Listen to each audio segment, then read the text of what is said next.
Record. Hi, I'm Lorell. I'm a youth ambassador at Attentive Social Enterprise, and I'm here today with Montell, our coach and mentor. Today he's going to be showing us how to control the center of the board.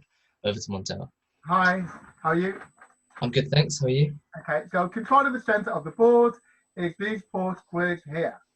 Yeah. Now you will play some people who, after you've seen them for a while, will allow you to take control of that. Okay.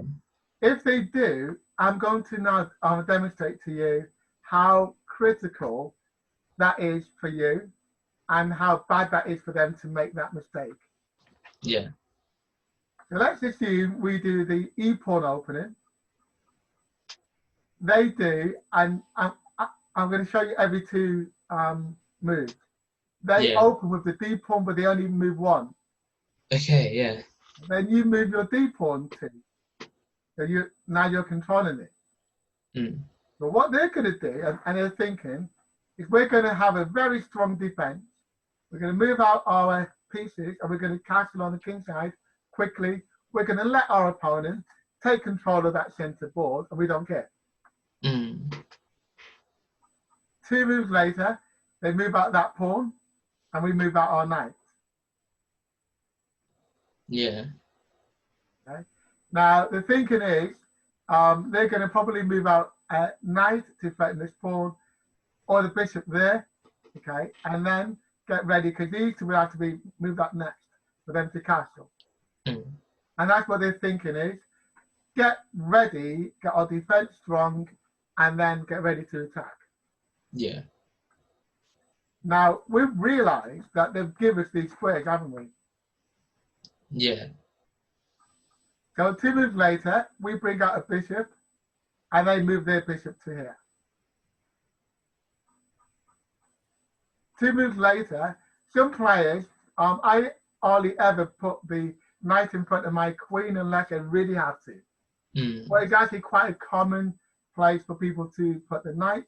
And the reason why they do that is because then they can move the knight more easily to the center of the board, and it also defends your knight on the G square when it moves to F6. Okay, yeah, I see that. So that's why some people do that.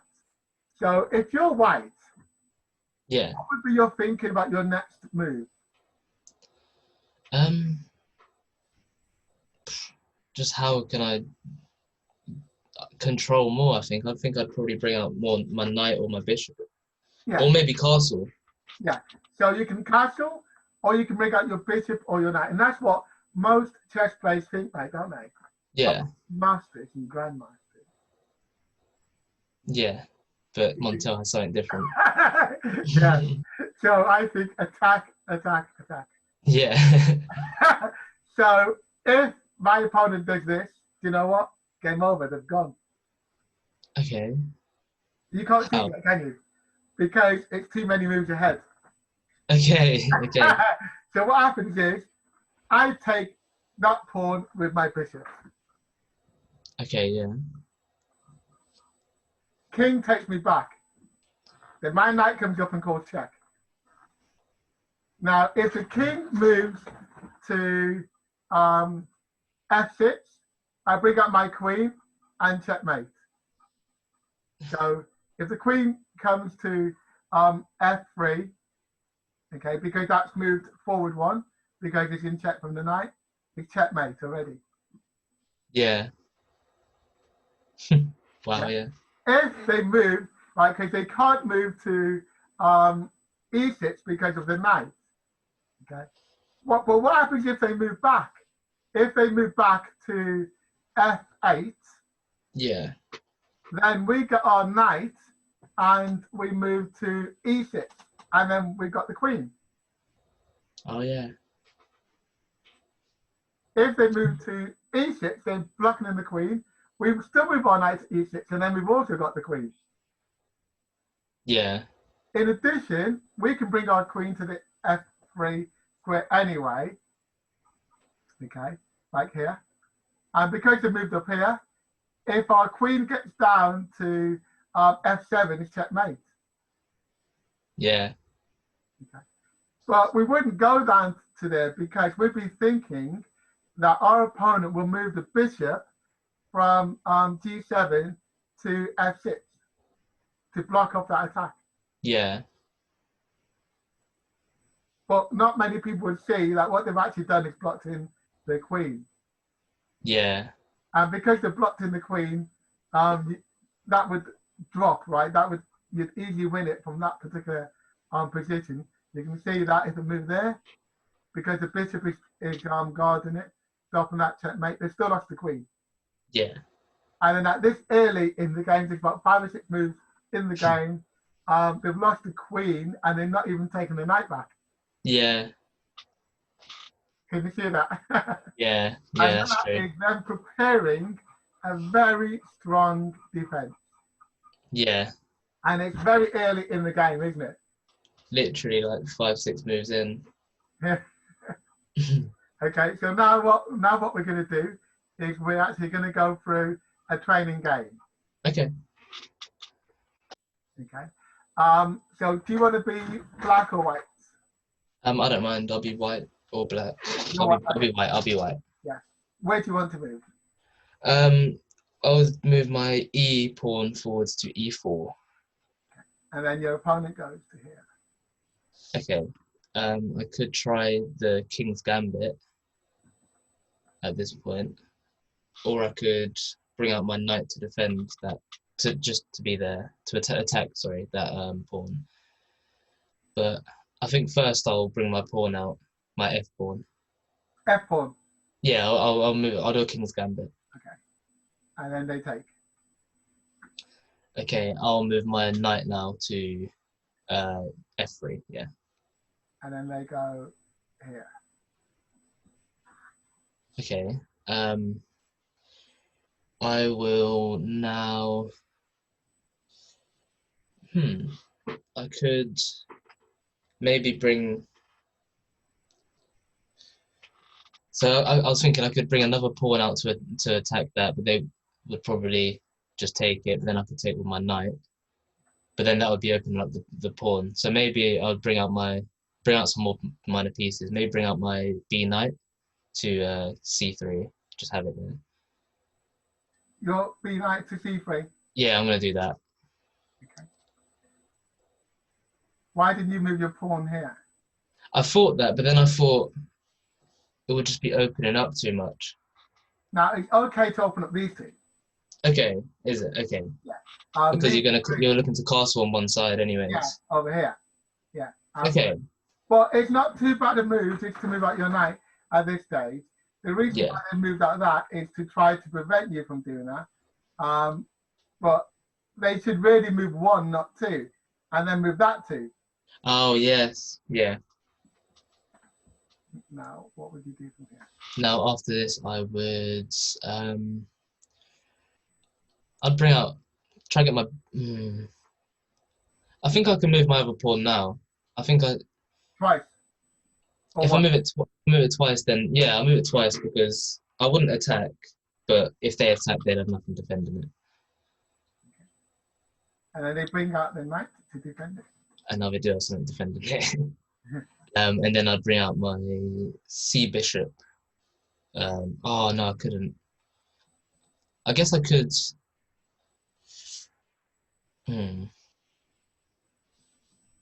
Well, I do have 2 pieces defending it anyways. I have the queen and I have the knight. So I could leave it there. Maybe bring the C bishop out. Yeah, where to? Oh no, actually, if it's there, then it's blocking the queen anyways. Or I could bring the queen out to D3. Yeah. Do you want to move the queen to D3? Yeah, I'll do that. The best move rather is to take that. You didn't see that, did you? No. No, I didn't. Okay. Because what that does, as you can see, is it helps you to develop your pieces. Okay. And then next move you take out your queen. Okay. And then what you're doing is the whole point of this gambit is to control the center of the board. Yeah. And now because you've got your knight and your queen here, they're in quite a position, right? They don't have that many pieces out. Okay? Any piece that because you've got more control. They don't really want to take because they would have, if they've taken here, they want to really take twice because then, even though you can take with your knight and they can take back, you can then take with your queen. Yeah. So let's say they go here. Okay. So now they're threatening my knight. I guess I could push a pawn forwards one and hope it retreats, but I'm thinking, would they do that trade? The D pawn or the E pawn? Or the H pawn? I was thinking the H pawn, and then try and get the bishop to retreat. But I don't know if they would retreat. No, you don't. So I'll think it through. So if I move the H pawn forward and they didn't retreat, then they could take the bishop with the knight with the bishop. Then I could take the bishop with the queen. Yeah. But then nothing's defending that pawn, so then they could take the pawn. Exactly. And then that's threatening. And then if they did that, then I could move the knight away. Exactly. Or they might, because they look like they are going to take the pawn almost straight away. They could always do that, can't they? Yeah. Yeah, true. Hello, Ari. How are you? Hi. Sorry. For some reason, like I had no signal and anything, no internet. My phone had literally no service. I haven't been able to do anything. It just like opened up now. Oh, I see. Okay. Yeah, I don't know if you've called me. I still have no signal on my phone, so I just managed to get some internet now. It's like a wired connection because I had to ask my dad to kind of. Okay. Yeah, sorry. Yeah, I've sent you some messages, but that's fine. Okay. So we're talking through some games. We did some tactics earlier on, which Lorell will debrief you on. Continue, Lorell, what you're thinking.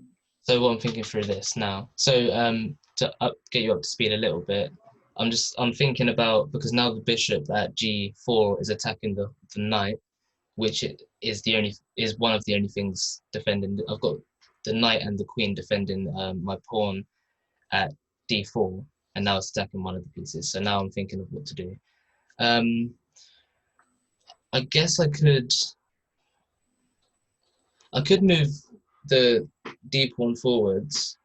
That's the best move, exactly. Okay.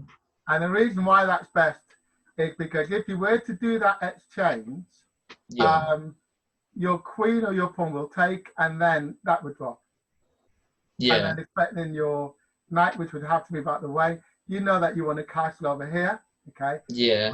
You don't really want that there because you got an open flank. They would probably castle on the king's side because you've got 3 pawns here. Okay? Yeah. So what you will be doing is you'll be thinking about how many pieces can you get into the center of the board. So when they do castle over here, you're in a position to attack.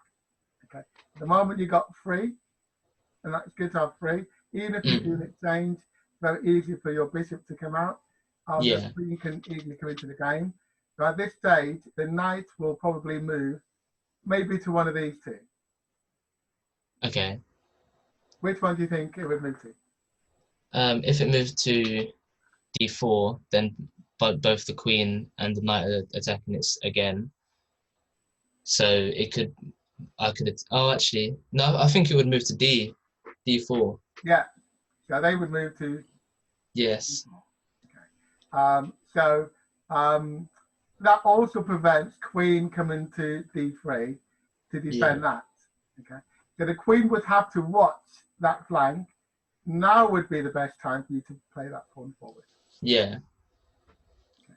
And then black, I've got a choice with a take to do that exchange. To move back one. If it moved back one, it would recognize that G can move the pawn forward twice.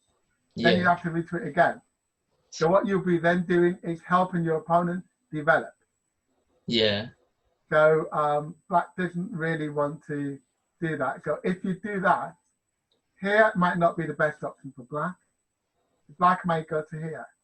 So Ari, you can also join in at this stage. Well, what we're doing is we're trying to think ahead.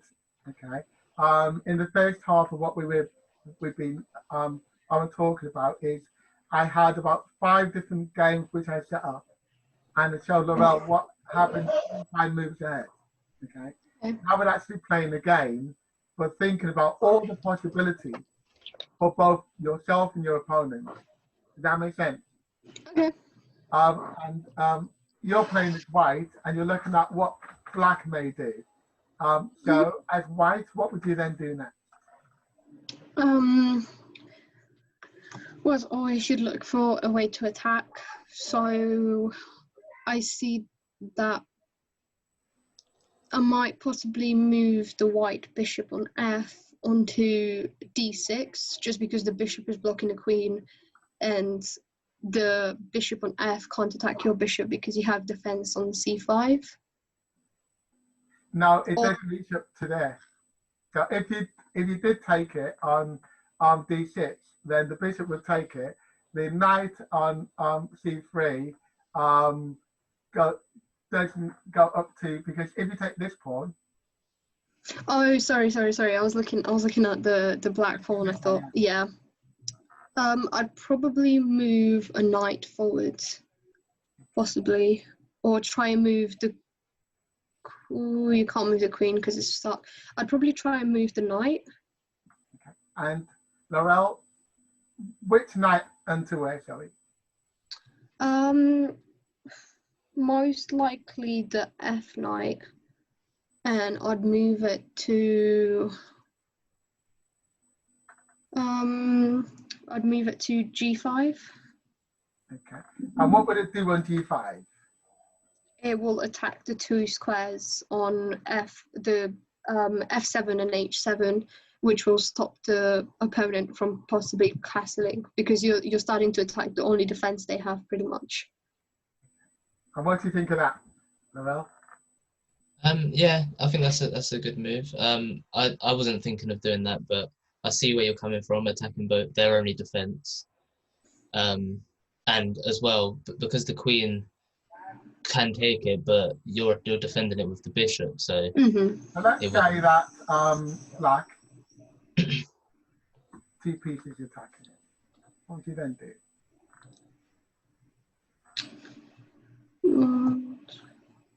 Two bishops.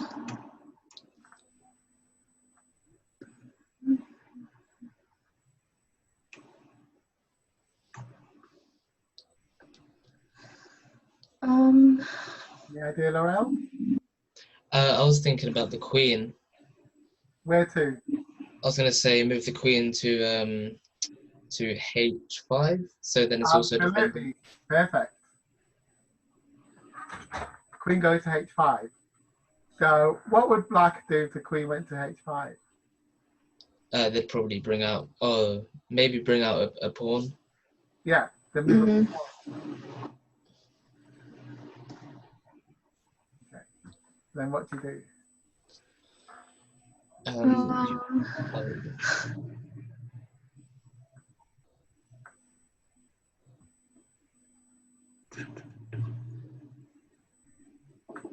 Any ideas? I was going to say retreat the queen to h4. Do you get that, Ari? Yeah, I was thinking of that. I was checking if there's another way to attack from the other side of the board, but there isn't. Okay. And then black brings out the knight. Okay. So that they can castle. Then what do you do? You now that the knight's moved, you could move the queen forwards to h6. And then bishop comes here.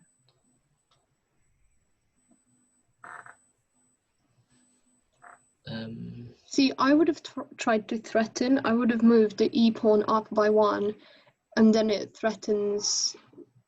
I was thinking if I move the e pawn up 1, they either lose they get a choice, so they have to take it somehow. They can't take it with the knight on b, and their only choices are the black pawn, pretty much. And that wouldn't open up the board, would it? Do you want to do that? Yeah, we could do that. Okay. Because I feel like if you move the queen in now, it's going to be a back and forward between the bishop and the queen. Yeah. Now what do you do? With the pawn threatening your F bishop. I guess you could just take it.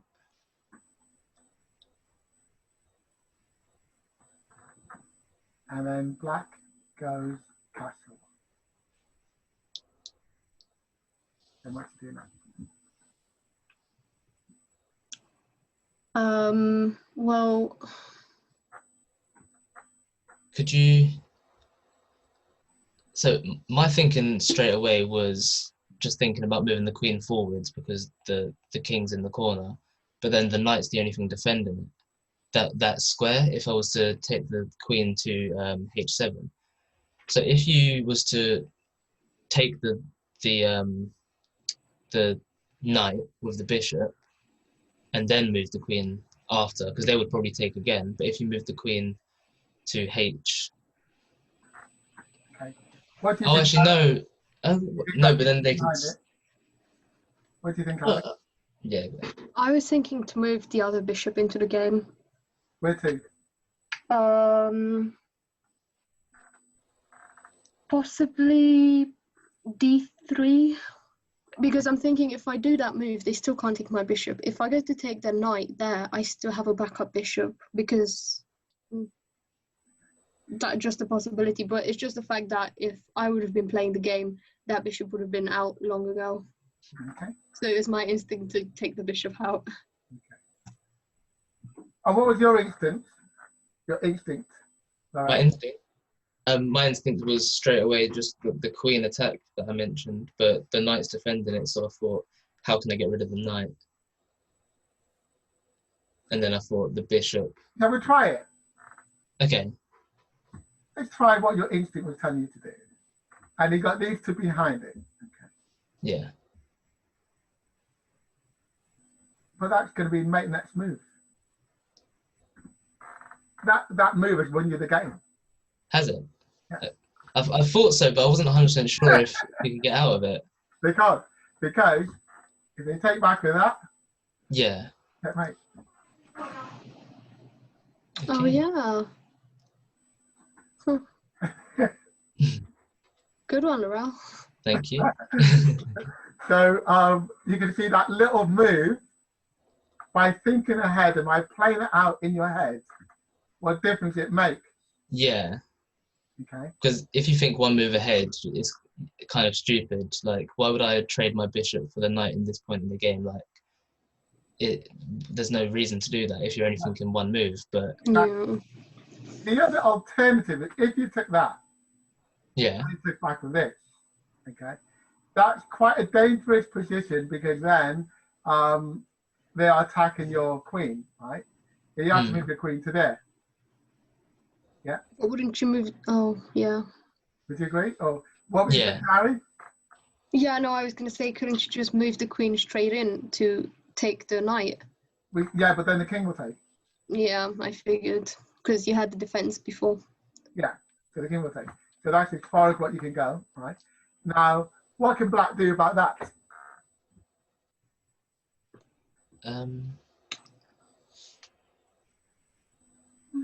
They could maybe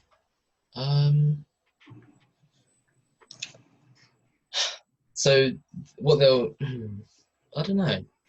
What they can do is move the bishop here. Yeah. Okay. You then, if you take, then the queen takes, or even the knight takes. Okay? Yeah. And then always remember, a queen can't or shouldn't attack on their own. Yeah. They always need backup. So if you're attacking and you've got one piece with you, that's fine. But that's where Ari was trying to say, always bring up more pieces. Yeah. Not too bad. But the option that you chose was the right option of taking the knight. In this, did that make sense? Yeah. We're going to end this game here, and then we'll go on and do another game. Okay. Okay.